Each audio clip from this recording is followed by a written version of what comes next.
Picture the Giza Plateau, 4,500 years ago, sun blazing, the air shimmering with heat, and the vast desert stretching endlessly in every direction. In this ancient landscape, the world's most ambitious construction project is about to unfold. Thousands of workers, clad in simple linen garments, move in perfect unison. Their footsteps kick up clouds of dust as they march across the sand, each person playing a vital role in a colossal human machine. The rhythmic chip of copper chisels fills the air, echoing across the plateau. Teams of laborers strain together, hauling massive stone blocks, some weighing as much as 80 tons, across wet sand, using ropes and wooden sledges. Every movement is coordinated, every muscle working toward a single, monumental goal. They're building a monument for their king, a project powered not by machines, but by sheer human will, ingenuity, and a shared vision that transcends generations. The pyramid rises, stone by stone, under the relentless Egyptian sun. Fast forward to today, the gentle chipping of copper is replaced by the thunderous roar of diesel engines and the piercing screech of diamond-tipped saws slicing through stone with mechanical precision. The tools have changed, but the ambition remains. Towering cranes and bulldozers now dominate the landscape, effortlessly lifting and moving stones that once required hundreds of hands. Construction sites buzz with activity, orchestrated by computers and powered by fuel and electricity. Our world is defined by mechanical power and technology that would seem magical to the ancients. Gears spin, engines hum, and computers calculate with a speed and accuracy unimaginable to those who built the pyramids. Today, we build skyscrapers that pierce the clouds and bridges that span mighty rivers, defying the limits of nature and gravity. Our cities are monuments to innovation, rising ever higher and stretching ever farther. So, could we rebuild the Great Pyramid today? With all our technology, it seems obvious. Of course we could. We have the machines, the materials, and the expertise. But the reality is far more complex than it first appears. Reconstructing a wonder of the ancient world isn't just about stacking stones. It's about understanding the scale, the logistics, and the spirit behind the original achievement. The challenge isn't just about lifting stones, it's about orchestrating thousands of workers, managing precise measurements, and coordinating a supply chain that stretches for miles. It's about achieving a level of precision and unity that even today is difficult to match. The ancient Egyptians had something we often overlook, a collective will and a belief system that mobilized an entire nation for decades. Their society was unified by a purpose that gave meaning to every stone laid and every hour worked. Our machines are powerful, and our technology is advanced, but are they enough to replace the unity and determination that drove the original builders? Can steel and silicon substitute for the human spirit? As we explore what it would take to build this wonder again, we'll see that technology is only one piece of the puzzle. The heart of such a project lies in the people, their vision, their collaboration, and their unwavering commitment. The true challenge lies in the details, in the craftsmanship of each stone, the precision of every angle, and the spirit that drove thousands to work together for a common goal. It's a test not just of engineering but of imagination and resolve. Let's find out what it would really take to bring the Great Pyramid back to life in our modern world, a journey that will test not only our machines, but our very sense of purpose. The Great Pyramid isn't just a building, it's a man-made mountain. Standing nearly 147 meters tall, it was the tallest structure on Earth for almost 4,000 years. Its base covers 13 acres, enough to fit several cathedrals. The pyramid weighs about 6 million tons, over 10 times heavier than the Burj Khalifa. It's made of 2.3 million stone blocks, each weighing as much as a car, some up to 80 tons. Imagine quarrying, shaping, and moving each block, then lifting them hundreds of feet into place. Even with modern project management, the logistics are staggering. Before we talk about artistry or precision, remember, this is brute force on a scale rarely matched in history. The Great Pyramid is a statement of power and permanence. The journey of each stone block begins far from the construction site, deep within the ancient quarries. These quarries, scattered across Egypt, were the lifeblood of monumental building projects. Limestone was extracted from the vast quarries of Giza, where workers toiled under the relentless sun, carving out massive blocks destined for greatness. For the outer casing, only the finest white limestone from Tura would do. This stone was prized for its smoothness and brilliant color, giving the pyramids their iconic gleam.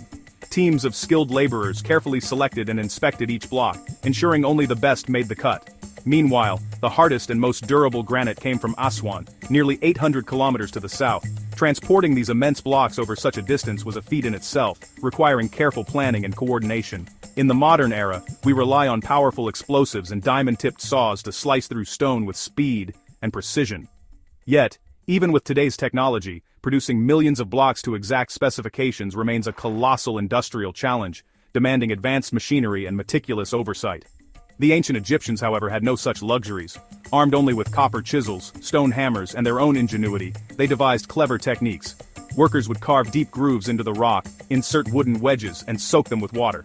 As the wood expanded, it split the stone along the desired line, a process that required patience, skill, and a deep understanding of the material. This was painstaking, backbreaking labor. Each block could take days, or even weeks to free from the bedrock.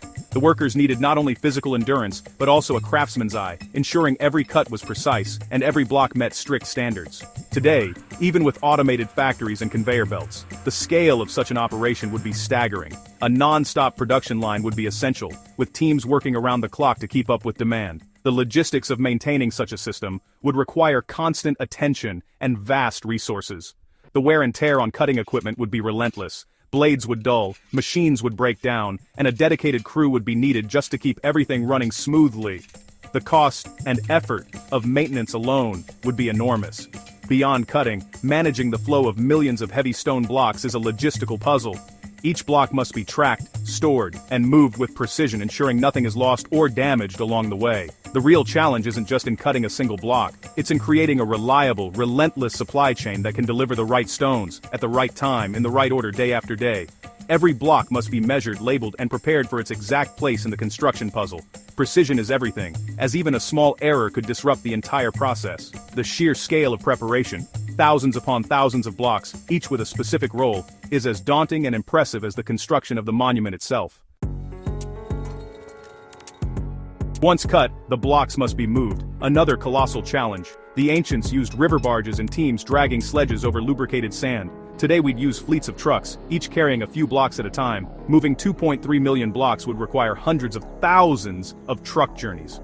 The roads around Giza aren't built for this. New highways would be needed, along with traffic management and endless fuel. The environmental impact would be enormous: pollution, noise, and disruption to Cairo's daily life. Every step would require permits, insurance, and coordination with government agencies. Modern logistics brings speed, but also bureaucracy and complexity the ancients never faced. Moving stone becomes a global-scale puzzle. The act of transport is as daunting as the build itself. The logistics alone could stall the project before it begins. Building a massive pile of stones is one thing, an impressive feat of sheer manpower and organization. But what truly sets the pyramids apart isn't just their size or the number of blocks used, it's the astonishing precision with which they were constructed, a level of accuracy that continues to baffle and inspire even today. Matching the pyramid's precision is another. Every edge, every angle, and every joint had to be meticulously planned and executed, often with tools that seem primitive by modern standards. The base is an almost perfect square aligned to the cardinal points within a fraction of a degree. This means that the ancient builders not only had to move and place massive stones, but also ensure that the entire structure was oriented with incredible accuracy, something that would challenge even today's engineers. The Egyptians likely used astronomy and simple tools to achieve this, demonstrating breathtaking mastery. By observing the stars and using basic sighting rods, plumb bobs, and cords, they could align their monuments with the heavens, connecting earth and sky in a way that was both symbolic and practical. Today, we'd use GPS, lasers, and drones to lay out the foundation and monitor progress. Our technology allows us to measure distances and angles with incredible speed and accuracy, mapping out entire sites in a matter of hours, rather than weeks or months. In theory, our tech should make it easy to surpass ancient precision. Digital models and laser-guided equipment can help us visualize and correct errors before a single stone is placed, giving us an advantage the ancients never had. But applying that precision to millions of imperfect blocks is a monumental task. Each stone, no matter how carefully cut, has its own quirks and irregularities, and fitting them together seamlessly is a challenge that grows with every layer. Even machine-cut stones have tiny variations. No two blocks are exactly alike, and over the course of a massive project, these small differences can add up, threatening the overall alignment and stability of the structure. The structure's weight causes settling. Errors can multiply as you build higher. Gravity, shifting foundations, and the sheer mass of the stones all conspire to introduce new challenges as construction progresses, requiring constant adjustments and vigilance. Achieving the original's accuracy would require obsessive attention to detail, rare in modern construction. Every block would need to be checked, rechecked, and adjusted by hand. demanding a level of craftsmanship and patience that few projects today can afford. Technology helps, but it doesn't guarantee perfection. Even with the best equipment, human error, material flaws, and environmental factors can still lead to mistakes that are difficult to correct once construction is underway. The pyramid's precision remains a humbling benchmark. It stands as a testament to what can be achieved with determination, ingenuity, and relentless pursuit of perfection, even without the tools we take for granted today. Matching it would test even our best engineers, challenging us to blend ancient wisdom with modern technology in pursuit of a goal that has inspired humanity for millennia. The original builders weren't slaves, they were skilled laborers, organized into crews, motivated by pride and belief. Building the pyramid was a national project, a sacred duty, supported by a society unified under the pharaoh. Today, our workforce would be employees, protected by labor laws, unions, and safety regulations. The cost of labor alone would be astronomical, with strict requirements for wages, hours, and safety. Every aspect would be governed by contracts and oversight. The ancient worker was part of a collective. The modern worker is an individual with rights. Modern safety standards add complexity and cost, but are essential. We'd need to provide equipment, training, and medical care.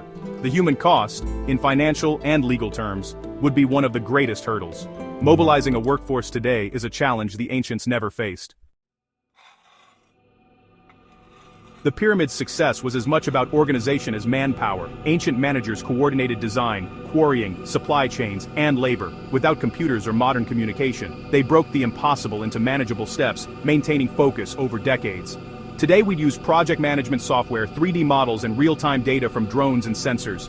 Technology gives us control, but not vision. The Egyptians built for eternity, driven by powerful beliefs. Our tools can show us how, but not why. The original pyramid was a cultural and spiritual imperative. Modern technology can replicate the process, but not the purpose. The question isn't just how to build, but why we would. Rebuilding the Great Pyramid today would be a monumental multi-billion-dollar project. The technical and logistical hurdles are immense, but perhaps not insurmountable. The real challenge is collective will. The ancient Egyptians built for eternity, united by a shared vision.